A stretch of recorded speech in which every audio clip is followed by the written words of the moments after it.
Test 2. You will hear a number of different recordings and you will have to answer questions on what you hear. There will be time for you to read the instructions and questions, and you will have a chance to check your work. All the recordings will be played once only. The test is in 4 sections. At the end of the test, you will be given 10 minutes to transfer your answers to an answer sheet.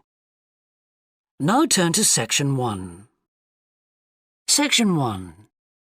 You will hear a man interviewing a woman in the street about her use of transport. First, you have some time to look at questions 1 to 5.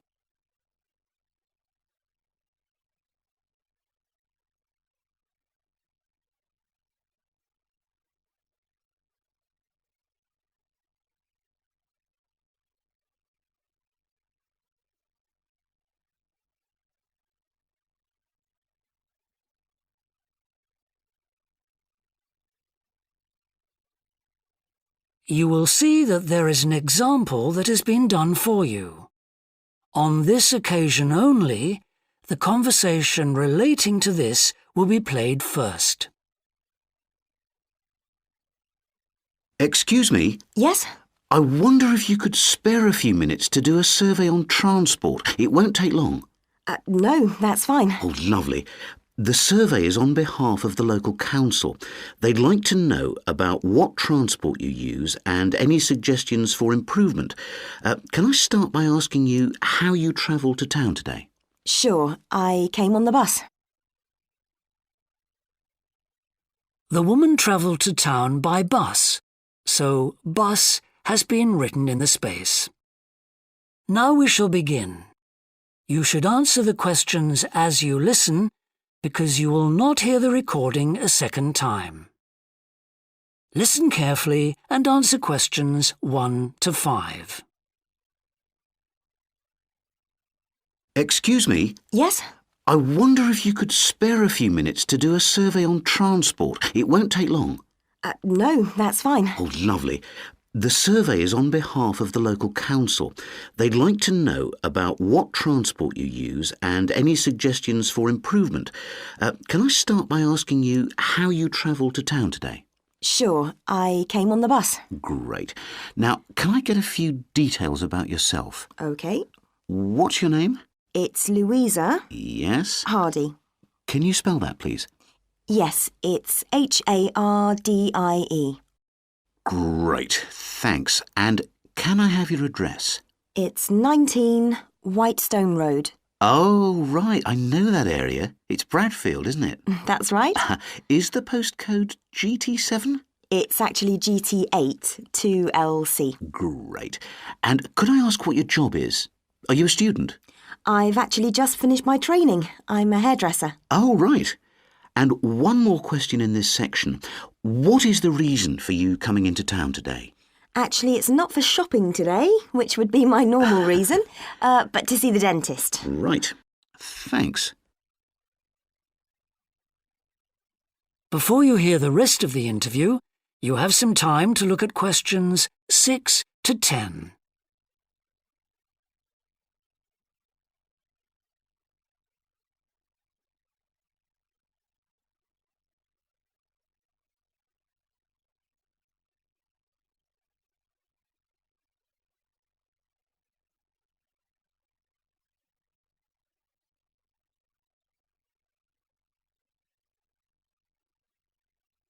Now listen and answer questions 6 to 10. Now, in this last section, I'd like you to give us some ideas about the facilities and arrangements in the city for getting to and from work. Any suggestions you have for improvements? Well, something I've thought about for some time is that when I do walk and I'm doing a later shift, I think the lighting should be better. Yes, good point. And of course, I think it's a real shame they've been cutting down on the number of footpaths. They should have more of those. Then people would walk more. Yes, right. And I don't think there are enough trains. That's why I don't use them. You have to wait so long. Thanks. And finally, I'd like to ask your opinion on cycling. As you may know, there's a drive in the city to get more people to cycle to work. Right. But we realise that there are things which the council, but also employers, might do to help encourage workers to cycle to work. Yeah. Well, I have thought about it, and where I work, there are no safe places to leave your bikes. OK. And also, I'd have to cycle uphill, and on a hot day, I'd arrive at work pretty sweaty, so I think I'd need a shower somewhere at work. Right. And I suppose the last thing is that I wouldn't be all that confident about cycling on such busy roads. I think I'd like to see you offering training for that. You know, I'd feel a lot better about starting if that was the case. Well, that's very helpful. Thank you very much for your time. No problem. Bye. That is the end of section 1. You now have half a minute to check your answers.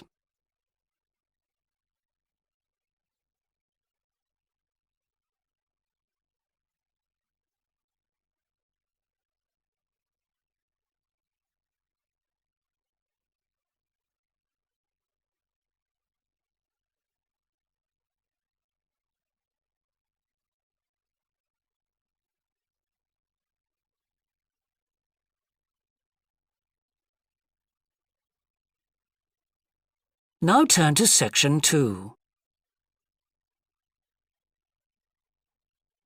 Section 2.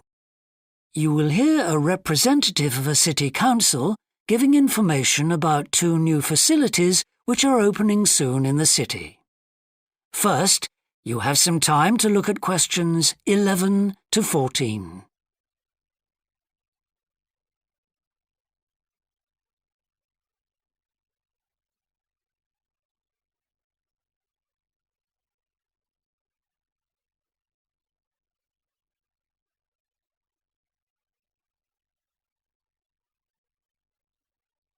Now listen carefully and answer questions 11 to 14. Good morning. I'm very pleased to have this opportunity to say a little about 2 exciting new developments in the city: the Brackenside open-air swimming pool and the Children's Adventure Playground in Central Park. As many of you may know, the idea for these initiatives came from you, the public, in the extensive consultation exercise which the City Council conducted last year. And they have been realised using money from the SWRDC, the South West Regional Development Commission. First of all, Brackenside Pool. As many of the older members of the audience will remember, there used to be a wonderful open-air pool on the seafront 30 years ago, but it had to close when it was judged to be unsafe. For the design of this new heated pool, we were very happy to secure the talents of internationally renowned architect Ellen Wendon, who has managed to combine a charming 1930s design, which fits in so well with many of the other buildings in the area, with up-to-the-minute features such as a recycling system, the only one of its kind in the world, which enables seawater to be used in the pool.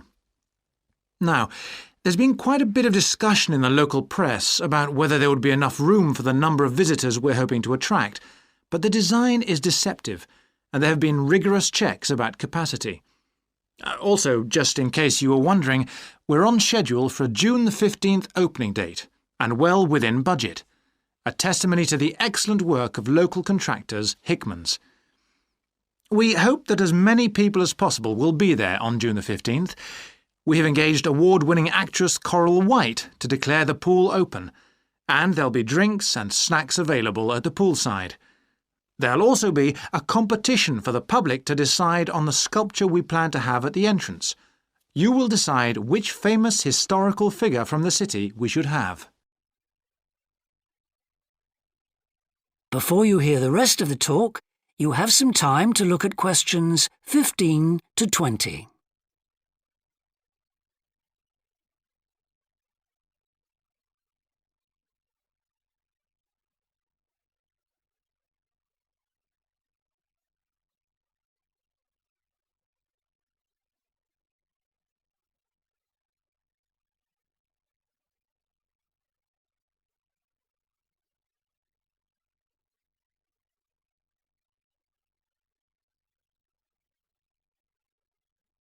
Now listen and answer questions 15 to 20. And now, moving on to the Central Park Playground, which we're pleased to announce has just won the Douglas Award for Safety. The news came through only last week. The unique design is based on the concept of the global village, with the playground being divided into 6 areas showing different parts of the world, each with a representative feature.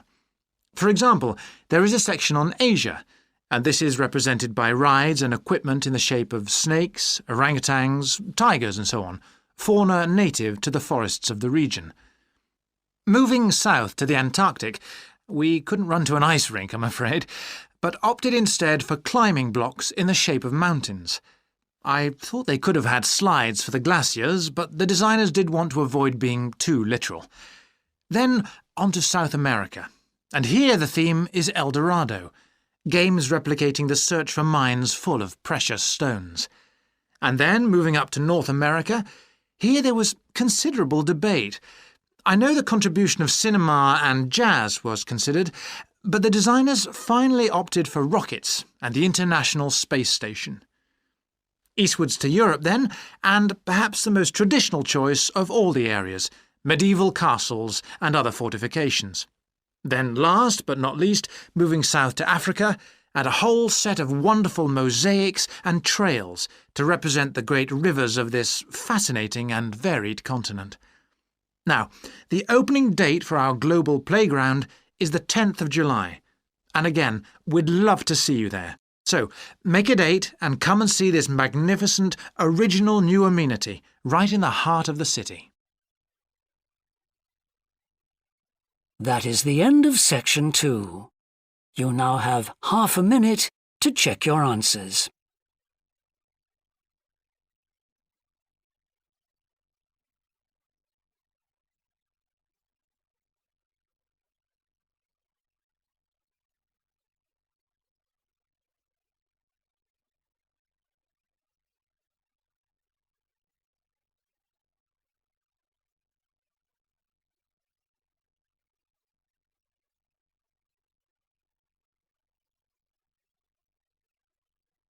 Now turn to Section 3. Section 3. You will hear 2 anthropology students called Victor and Olivia discussing their joint presentation about a Norwegian explorer called Thor Heyerdahl. First, you have some time to look at questions 21 to 24.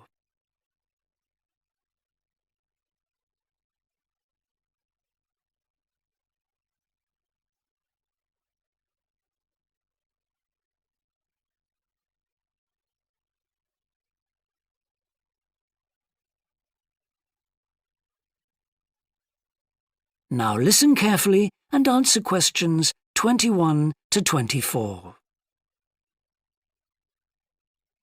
Right, well, for our presentation, shall I start with the early life of Thor Heyerdahl? Sure. Why don't you begin with describing the type of boy he was, especially his passion for collecting things? That's right. He had his own little museum. And I think it's unusual for children to develop their own values and not join in their parents' hobbies. I'm thinking of how Heyerdahl wouldn't go hunting with his dad, for example. Yeah, he preferred to learn about nature by listening to his mother read to him. And quite early on, he knew he wanted to become an explorer when he grew up. That came from his camping trips he went on in Norway, I think. No, it was climbing that he spent his time on as a young man. Oh, right. After university, he married a classmate, and together they decided to experience living on a small island to find out how harsh weather conditions shaped people's lifestyles. As part of their preparation, before they left home, they learnt basic survival skills, like building a shelter. I guess they needed that knowledge in order to live wild in a remote location with few inhabitants, cut off by the sea, which is what they were aiming to do. An important part of your talk should be the radical theory Heyerdahl formed from examining mysterious ancient carvings that he happened to find on the island. I think you should finish with that. Okay. Before you hear the rest of the discussion, you have some time to look at questions 25 to 30.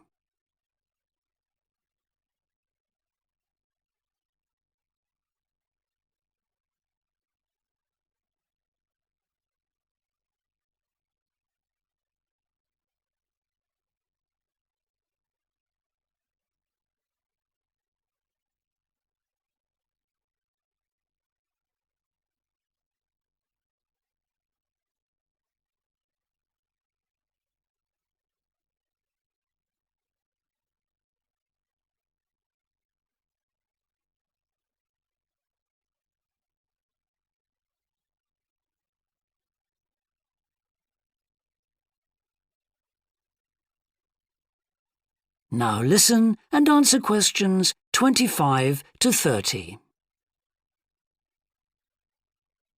All right, Victor, so after your part, I'll talk about Thor Heyerdahl's adult life, continuing from the theory he had about Polynesian migration. Up until that time, of course, academics had believed that humans first migrated to the islands in Polynesia from Asia in the west.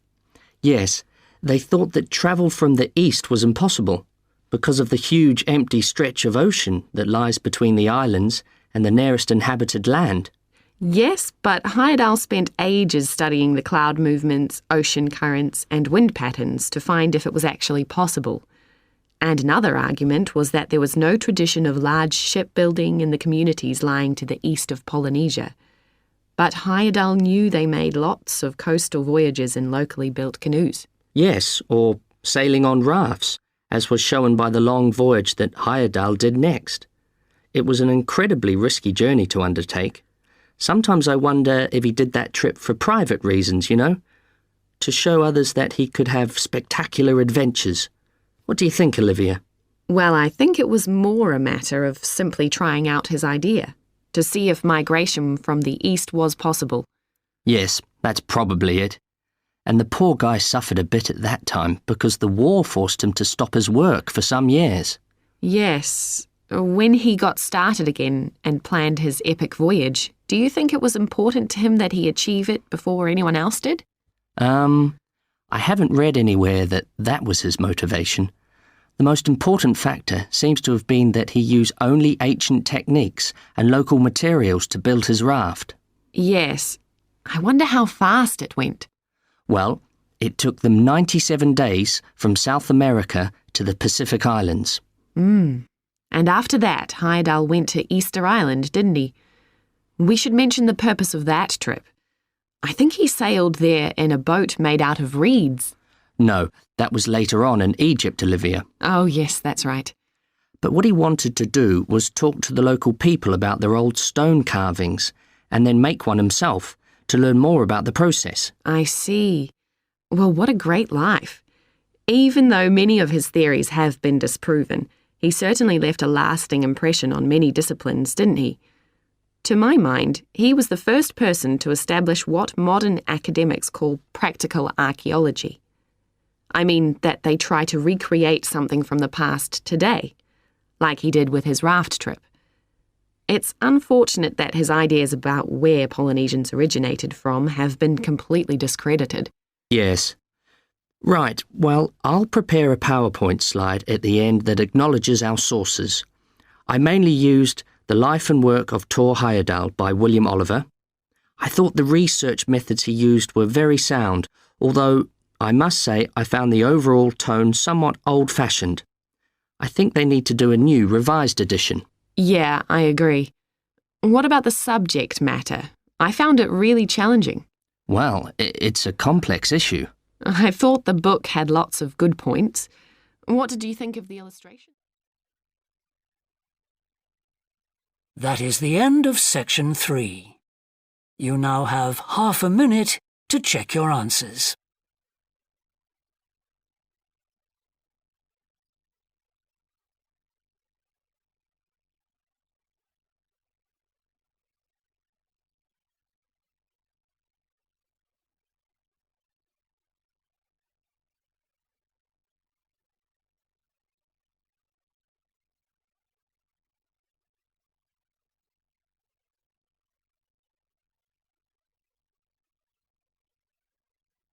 Now turn to Section 4.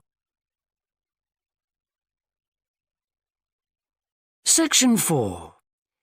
You will hear a business student predicting how management might change in the next few years. First, you have some time to look at questions 31 to 40.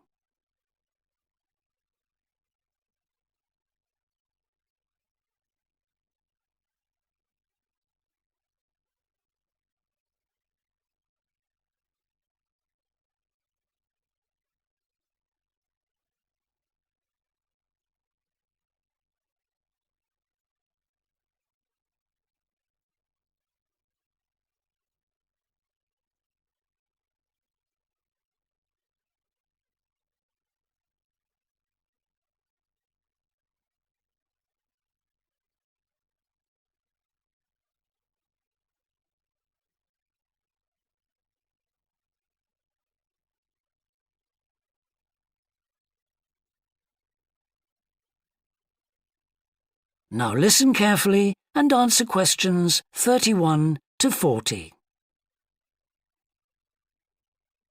Well, I've been talking to managers in a number of businesses and reading surveys about the future of management. And what I'm going to present in this seminar is a few ideas about how the activity is likely to change in the next 10 years. It isn't a scientific statistical analysis, just some ideas for us to discuss. One area I want to mention is business markets, and I'm sure a really significant development will be a major increase in competition, with companies from all around the world trying to sell similar products. Consumers will have much more choice. For instance, food products sold in Australia might be manufactured in the USA, China, Finland, and dozens of other countries. At the same time, mergers and takeovers mean that governments are actually losing power to major global corporations. We can probably all think of companies that exert a great deal of influence, which may be good for consumers. A third point I want to make about markets is that in the rapidly expanding economies, such as India, China, Brazil, and Russia, demand is growing very fast. This is putting pressure on resources all over the world. I think businesses are becoming more open to external influences. In particular, companies are consulting customers more and more before making their business decisions. Companies are finding out what they want and providing it, instead of making products and then trying to sell them, which is the model of years ago. Another influence is that concerns about the environment will force manufacturers to extend product life cycles to reduce the amount of pollution and waste. And, in some cases, regulation will need to be strengthened. Many societies are much more fluid and democratic, and the structure of companies is changing to reflect that. I think we're going to see a greater emphasis within companies on teams created with a specific project in mind. And when they're completed, the teams will be disbanded and new ones formed. More and more people see work as simply one part of their lifestyle, and not the most important one. And as the workforce is shrinking in some countries, businesses are having to compete for staff instead of being able to choose among a lot of applicants. Typical examples that will attract and retain staff are traditional ones like flexible hours and, something that has been made possible by advances in technology, remote working, with people based at their home, abroad, or almost anywhere they choose.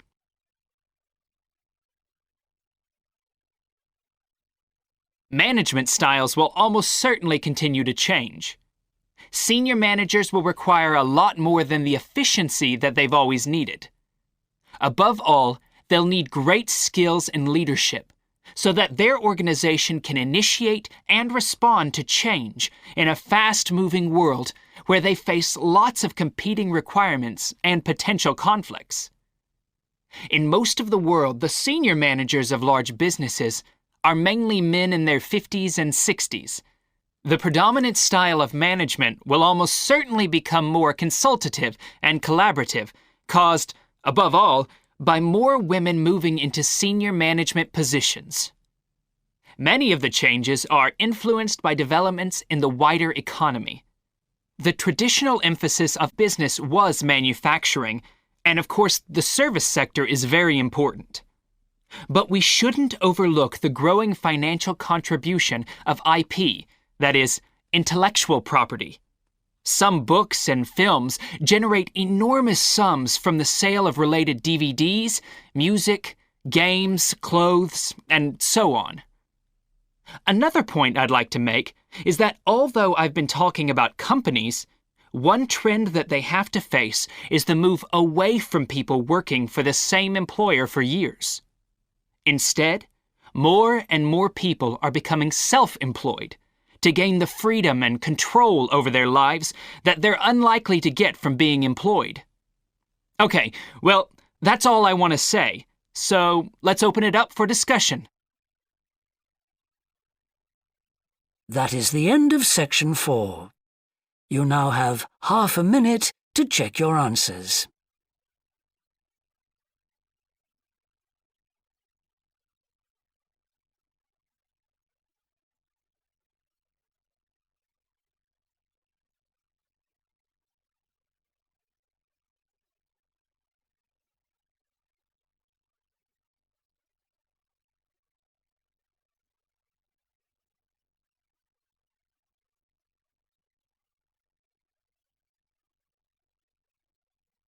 That is the end of the listening test.